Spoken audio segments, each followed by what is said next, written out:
Hey everybody, it's Jason Blaha here, and once again it is time for my client Michelle's vlog. And we started the week off with her max effort lift on an incline bench. She got a PR with 120 pounds. All right, for supplemental work, we do a lot of pause benching. It's high on our priority list for her right now. So we do sets of 10 pause after her main work.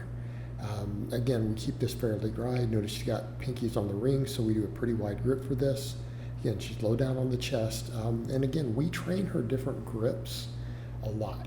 Keeping in mind her chest has really been a weakness in her benching. She was closed grip benching when she came to me. She hadn't really done any wide grip because it hurts her shoulders. So we spent a lot of time building that up for her to be able to do that.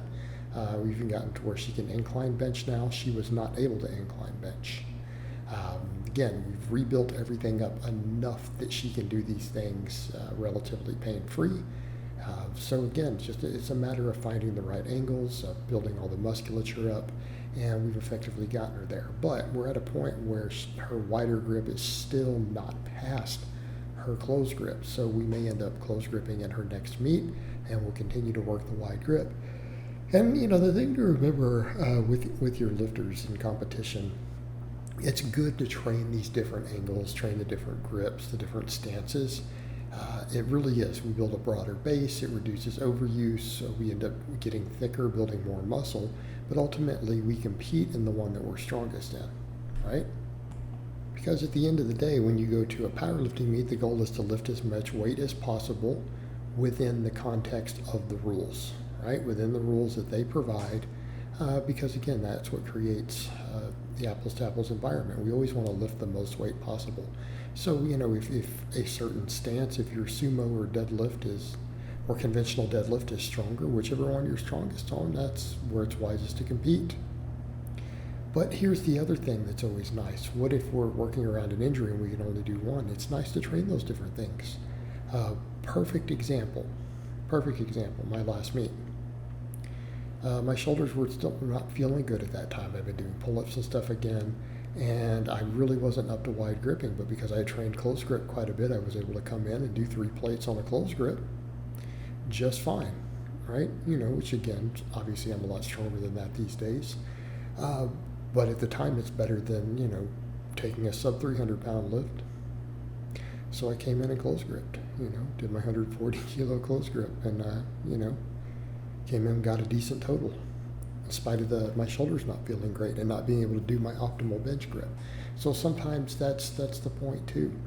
Training these different positions and grips and widths and things does give us a broad enough base that if we have to use one or the other, we can.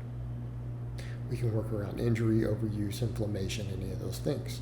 Right there she is. You can see that smile on her face. That was 305 on her deficit deadlift. She's pretty happy with that. Keep in mind, she's leaner right now. Notice she lost some weight. A lot of that happened with a transition and moving and other stuff going on. So she's down a bit of weight, which it's a good thing because it gives us wiggle room to walk into her weight class, because it puts her quite a bit under her current weight class she's qualified for and everything. So not a bad thing. It gives us room to just walk into a meet real easy. It also gives us wiggle room to gain a lean tissue, right? We have room to gain muscle while staying within the same weight class. Also gives us the option, if she chooses to diet down a little, she can go down another weight class if she wants. She's going to be pretty lean if she does that, but it gives us the options. But as you guys can see, for supplemental work, she's doing a lot more machine work. She has all these machines at this gym. We are still doing, obviously, things like the split squats, which we need to bring her quads up, right? Quads and glutes for her squats. And glutes in general, we just need more glute. That's what she needs for her deadlifts right now too. So we're putting a lot of emphasis there, but I'm letting her do machine work. You guys will notice she's using the hip thrust machine. We're using, different stuff that they have there. But because she has access to a glute ham raise, we're of course going to use that. As a general rule, if any of my lifters have access to a glute ham raise or a reverse hyper, we will use them. If they have access to both, we're probably going to use both almost every lower body day, okay? Because I feel that those devices are that useful. But outside of that, it's just about general hypertrophy in the lower body. It really is. You know, I mean, people will ask me all the time, how do I build my deadlift? Just building my posterior chain, glutes and hamstrings. That's it. That really is the magic secret. I mean, obviously I have a big back. That helps. But the back is of secondary importance. It really is. On a big deadlift, build your glutes and hamstrings through any means necessary. Now, I like these movements. I like the ones she's doing here, glute ham raise, reverse hyper. I think that they're superior movements in a lot of ways that bring a lot to the table. But you may not have access to those. And if you don't, use what you have. Now, of course, this is one of the things I have her doing very specifically. Pull-throughs, of course, I want her to get more aggressive on these. We've talked about it. She has been since this particular clip. I need her to get aggressive on locking these out. Because where's she weakest on her deadlift? That lockout. And it's following through those hips to the bar, right? It's powering through those with the glutes. That is what limits her and holds her back on the deadlift, right? That's where she's going to get her next 10 pounds on that deadlift, right? It's that ability to follow through with the hip extension at the top, which is glutes. And so by, again, doing this against the bands with the progressive overload of the band, we're training to follow through and to hammer those glutes into the bar. Then, of course, she's doing some leg press and other stuff. Again, she likes to just do a lot of extra leg work. She has the recovery for it.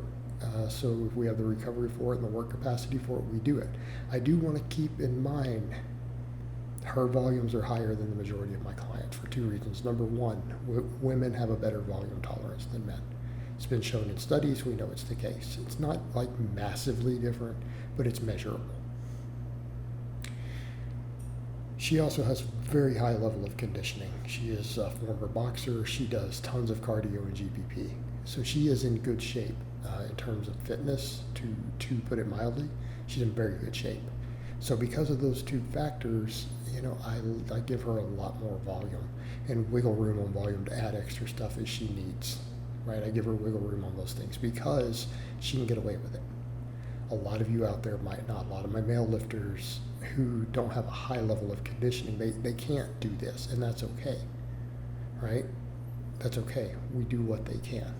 Of course, dynamic effort lower, she does speed boxes, she does conventional speed pulls, and then we do all of our other accessory work. So you guys see here her doing like one of these vertical hack squats. So I hope it's been informative, and I will talk to you guys next time.